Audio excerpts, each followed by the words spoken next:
صبح کا وقت تھا اور میں جاگنگ کر رہا تھا۔ میں نے ایک شخص کو دیکھا جو مجھ سے آدھا کلومیٹر دور تھا۔ میں نے اندازہ لگایا کہ وہ مجھ سے تھوڑا آہستہ دوڑ رہا ہے تو مجھے بڑی خوشی محسوس ہوئی۔ میں نے دل میں سوچا کہ مجھے اس کو ہرانا چاہیے۔ تقریباً 1 کلومیٹر کے بعد مجھے اپنے گھر کی جانب ایک موڑ پر مڑنا تھا۔ میں نے تیز دوڑنا شروع کر دیا۔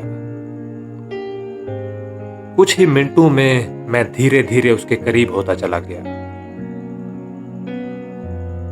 جب میں اس سے 100 فٹ دور رہ گیا تو مجھے بہت خوشی محسوس ہوئی اور ولولے کے ساتھ میں نے تیزی سے اسے پیچھے کر دیا۔ میں نے اپنے آپ سے کہا کہ یس، میں نے اسے ہرا دیا ہے، حالانکہ اسے معلوم ہی نہیں تھا کہ ریس لگی ہوئی ہے۔ اچانک مجھے احساس ہوا کہ اسے پیچھے کرنے کی دھن میں اپنے گھر کے موڑ سے کافی دور آ گیا ہوں۔ پھر مجھے احساس ہوا کہ میں نے اپنے اندرونی سکون کو غارت کر دیا ہے۔ راستے کی ہریالی اور اس پر پڑنے والی سورج کی نرم شعاؤں کا مزہ بھی نہیں لے سکا۔ چڑیوں کی خوبصورت آوازوں کو سننے سے محروم رہ گیا۔ میری سانس پھول رہی تھی، اعضاء میں درد ہونے لگا۔ میرا فوکس میرے گھر کا راستہ تھا، لیکن اب میں اس سے بہت دور آ گیا تھا۔ تب مجھے یہ بات سمجھ میں آئی کہ ہماری زندگی میں بھی ہم خواہ مخواہ کمپٹیشن کرتے رہتے ہیں، اپنے کو ورکرز کے ساتھ، پڑوسیوں، دوستوں، رشتہ داروں کے ساتھ۔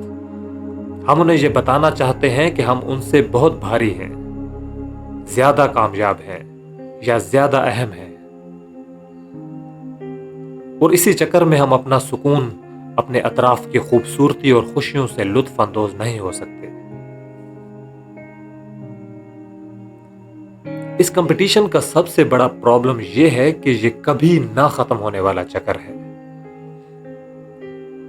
ہر جگہ کوئی نہ کوئی آپ سے آگے ہوگا، کسی کو آپ سے اچھی جاب ملی ہوگی، کسی کو اچھی بیوی، اچھی کار، آپ سے زیادہ تعلیم، آپ سے ہینڈسم شوہر، فرما بردار اولاد، اچھا ماحول یا اچھا گھر وغیرہ ملا ہوگا۔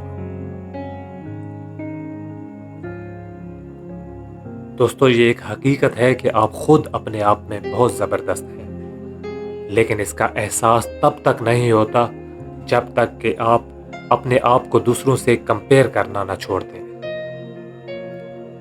مقابلہ بازی یا کمپٹیشن ہمیشہ زندگی کے لطف پر ڈاکہ ڈالتے ہیں۔ یہ آپ کی زندگی کے مزے کو کرکرا کر دیتے ہیں۔ لہذا دوڑیے ضرور، مگر اپنی اندرونی خوشی اور سکون کے لیے، نہ کہ دوسروں کو پیچھے چھوڑنے کے لیے۔